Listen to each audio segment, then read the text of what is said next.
जय हिंद दोस्तों, रखे करने का चैनल में आपका स्वागत है। दोस्तों आज के इस वीडियो में मैं आपको 4 जानकारियां दूंगा। सबसे पहली जानकारी मैं आपको दूंगा 8वें वेतन आयोग के बारे में। दोस्तों एक मीटिंग हुई है नेशनल स्टाफ साइट काउंसिल की 8 सीपीसी पर, जिसमें बहुत से मुद्दे उठे हैं 8 सीपीसी को लेकर। और इसी पर दोस्तों एक लेटर निकाला गया है सेक्रेटरी शिव गोपाल मिश्रा जी के द्वारा, जो दोस्तों नेशनल स्टाफ साइट काउंसिल के सेक्रेटरी हैं। क्या क्या मुद्दे उठे हैं 8 सीपीसी को लेकर, एक लेटर दिखाकर मैं आपको आगे समझाऊंगा। अगली जानकारी मैं आपको दूंगा, फेडरेशन ऑफ वेटरन एसोसिएशन ने जारी किया एक नोटिफिकेशन। जी हाँ दोस्तों, जैसा आपको पता है जम्मू कश्मीर के पहलगाम में आतंकी हमला हुआ था जिसमें कुछ पर्यटक मारे गए थे। तो दोस्तों इसी पर एक फेडरेशन ऑफ वेटरन एसोसिएशन ने एक नोटिफिकेशन जारी करा है। नोटिफिकेशन दिखाकर मैं आपको आगे समझाऊंगा। अगली जानकारी मैं आपको दूंगा, ब्रिगेडियर सीएस विद्यासागर जी ने जारी किया मैसेज सभी पेंशनर्स के लिए, फैमिली पेंशनर के लिए 8 सीपीसी पर। जी हाँ दोस्तों, एक इंपॉर्टेंट मैसेज जारी करा गया है ब्रिगेडियर सीएस विद्यासागर जी के द्वारा 8 सीपीसी पर। यह मैसेज जानना आपके लिए बहुत जरूरी है, इस पर हम आगे बात करेंगे। अगली जानकारी मैं आपको दूंगा, पंजाब और हरियाणा हाई कोर्ट का एक जजमेंट जवानों के लिए या फिर सैनिकों के लिए। जी हाँ दोस्तों, पेंशन से जुड़ा एक जजमेंट आया है पंजाब और हरियाणा हाई कोर्ट का डिसेबिलिटी पर। इस पर हम आगे बात करेंगे। तो दोस्तों बस यही जानकारी है जो मैं आपको देने वाला हूं, इसलिए इस वीडियो को आप शुरू से लेकर आखिरी तक देखिएगा। वीडियो में आगे बढ़ने से पहले एक छोटी सी अपील मैं आपसे कर रहा हूं। अगर आप पहली बार मेरा चैनल देख रहे हैं या फिर ये वीडियो देख रहे हैं तो आप मेरा चैनल सब्सक्राइब भी कर सकते हैं, जिसका नाम है रक्षित खन्ना, क्योंकि ऐसी जानकारियां, सही जानकारियां आपको मिलती रहती है इस चैनल के माध्यम से। सबसे पहली जानकारी है 8वें वेतन आयोग के बारे में। नेशनल स्टाफ साइट काउंसिल के सेक्रेटरी शिव गोपाल मिश्रा जी के द्वारा एक लेटर निकाला गया है 23 अप्रैल 2025 को 8 सीपीसी पर। और दोस्तों ये लेटर लिखा गया है सभी all member of national council staff के। जी हाँ दोस्तों, जितने मेंबर हैं नेशनल काउंसिल के उनको ये लेटर लिखा है JCM and constituent organization of national council को। जी हाँ दोस्तों, यानी जेसीएम की जो टीम है उनके जो सदस्य हैं उनको ये लेटर लिखा गया है। दोस्तों एक मीटिंग हुई है 22 अप्रैल 2025 को, जिसमें 8 सीपीसी के बारे में कुछ मुद्दे डिस्कस हुए हैं, कुछ पॉइंट उठे हैं, जिसमें दोस्तों फिटमेंट फैक्टर हो गया, मिनिमम वेजेस हो गए, पे स्केल हो गया, अलाउंस हो गए, एडवांस प्रमोशन पॉलिसी हो गई, एमएससीपी बेनिफिट हो गए और पेंशनरी बेनिफिट हो गए। यानी ये सब चीजें 8 सीपीसी में इंक्लूड होनी चाहिए भारत सरकार के द्वारा। इस वजह से दोस्तों ये मीटिंग पहले आयोजित करी गई। हालांकि दोस्तों ये मीटिंग भारत सरकार के साथ नहीं है, जो ये मीटिंग है इन्हीं के मेंबर के साथ है। जी हां दोस्तों, और दोस्तों कुछ दिन में कुछ और मीटिंग करी जाएगी इन्हीं संगठन के द्वारा। फिर दोस्तों एक पूरे सुझाव बनाए जाएंगे जिसमें कि फिटमेंट फैक्टर होगा, मिनिमम वेजेस को बढ़ाना होगा, पे स्केल से संबंधित कुछ चीजें होंगी, अलाउंस होंगे, एडवांस प्रमोशन पॉलिसी होगी, एमएससीपी बेनिफिट होगा और कुछ पेंशनरी बेनिफिट होंगे कि किस तरीके से पेंशन बढ़नी चाहिए 8 सीपीसी में, चाहे वो फिटमेंट फैक्टर हो, चाहे वो प्रमोशन पॉलिसी हो, चाहे फिर वो एमएससीपी देने की बात हो। यानी बहुत सारी चीजें इसमें इंक्लूड करी हैं इस मीटिंग में।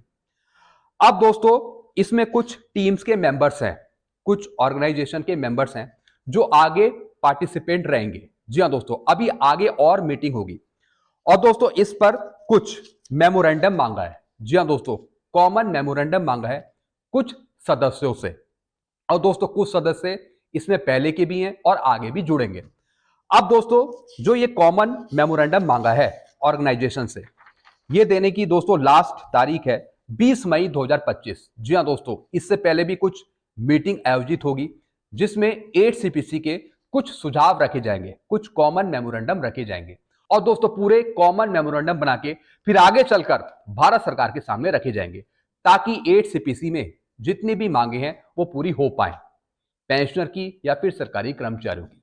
लेकिन दोस्तों जो ये लेटर निकाला गया इसमें सिर्फ इतना डिस्कशन हुआ है कि 8 सीपीसी में कौन कौन सी चीजें शामिल होनी चाहिए, जिस पर दोस्तों चर्चाएं होंगी भारत सरकार के साथ। तो दोस्तों 20 मई 2025 तक जितनी भी ऑर्गेनाइजेशन है उनसे ये रिक्वेस्ट करी जाती है कि उनके जो मेमोरेंडम है 8 सीपीसी पर वो भेजे जाएं, चाहे तो मेल के माध्यम से या फिर लेटर के माध्यम से। तो दोस्तों बस इसमें इतनी ही चीजें उठाई गई थी 8 सीपीसी को लेकर, इतनी ही चर्चा करी गई। चलते हैं दोस्तों अगली जानकारी की तरफ।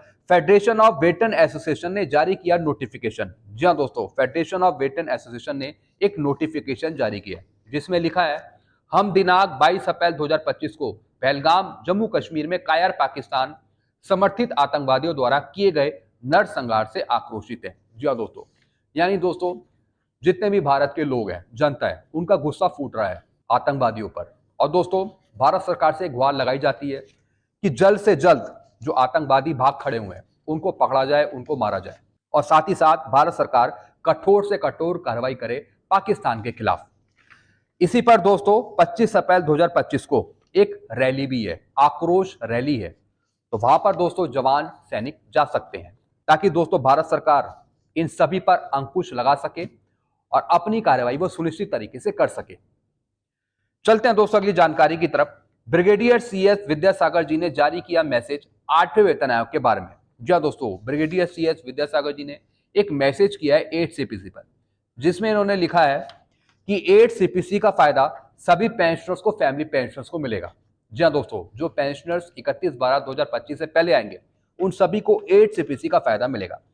मीडिया या समाचार पत्रों की रिपोर्ट से डरने की जरूरत नहीं है डिफेंस पेंशनर्स को। जी हाँ दोस्तों, इन्होंने बताया है कि सोशल मीडिया पे जो खबरें आ रही हैं, झूठी खबरें आ रही हैं कि 8 CPC का फायदा भारत सरकार नहीं देगी, यानी वो अंतर स्थापित करेगी, डिफरेंस स्थापित करेगी, ऐसी जितनी भी खबरें आ रही हैं इन सब का खंडन किया है ब्रिगेडियर CS विद्यासागर जी ने। साफ मना किया है कि ऐसा कुछ नहीं होगा। 8 CPC का फायदा सभी को मिलेगा, सभी पेंशनर्स को, सभी फैमिली पेंशनर्स को। तो दोस्तों काफी इंपॉर्टेंट मैसेज है ब्रिगेडियर CS विद्यासागर जी का, और काफी अच्छी बात इन्होंने कही है। और ये बात मैंने आपको पहले भी समझाई थी कि अगर फायदा मिलेगा 8 CPC का तो सभी को मिलेगा, कोई भी 8 CPC के लाभ से वंचित नहीं होगा। चलते अगली जानकारी की तरफ। सेना में सेवा करते समय जवानों को अगर हाई ब्लड प्रेशर स्टेज 1 के शिकार होते हैं तो उन्हें विकलांगता पेंशन मिलेगी। जी हाँ दोस्तों, पंजाब और हरियाणा हाईकोर्ट का एक जजमेंट है जिसमें दोस्तों कहा गया है कि अगर कोई जवान या फिर सैनिक सेवा के दौरान किसी बीमारी से ग्रस्त हो जाता है, पीड़ित हो जाता है, जैसे कि हाई ब्लड प्रेशर या फिर डायबिटीज या फिर शुगर, तो उस केस में जवानों को, सैनिकों को डिसेबिलिटी पेंशन दी जाएगी। जी हाँ दोस्तों, कई मामलों में pension disbursing agency disability pension नहीं देती, तो दोस्तों इस केस में डिसेबिलिटी पेंशन जरूर मिलेगी। और दोस्तों ये जजमेंट है पंजाब और हरियाणा हाईकोर्ट का। साफ इन्होंने आदेश किए हैं कि जितने पूर्व सैनिक हैं, जवान हैं, सैनिक हैं, अगर सेवा के दौरान कोई बीमारी उनको लगी है, चाहे डायबिटीज की, चाहे हाई ब्लड प्रेशर की, या फिर BP की, या फिर शुगर की, कोई भी बीमारी है, तो उस केस में डिसेबिलिटी पेंशन दी जाएगी। कोई मना नहीं कर सकता, अगर कोई मना करेगा तो उसके खिलाफ सख्त एक्शन लिया जाएगा। तो दोस्तों बस यही कुछ जानकारियां थी जो मैं लेके आया था। आई होप सारी जानकारी आप अच्छे से समझ गए। आपको और कुछ पूछना हो तो आप नीचे कमेंट कर सकते हैं। ऐसी जानकारियां अक्सर आपको मिलती रहती है इस चैनल के माध्यम से। वीडियो में खत्म करता हूं। Thank you so much.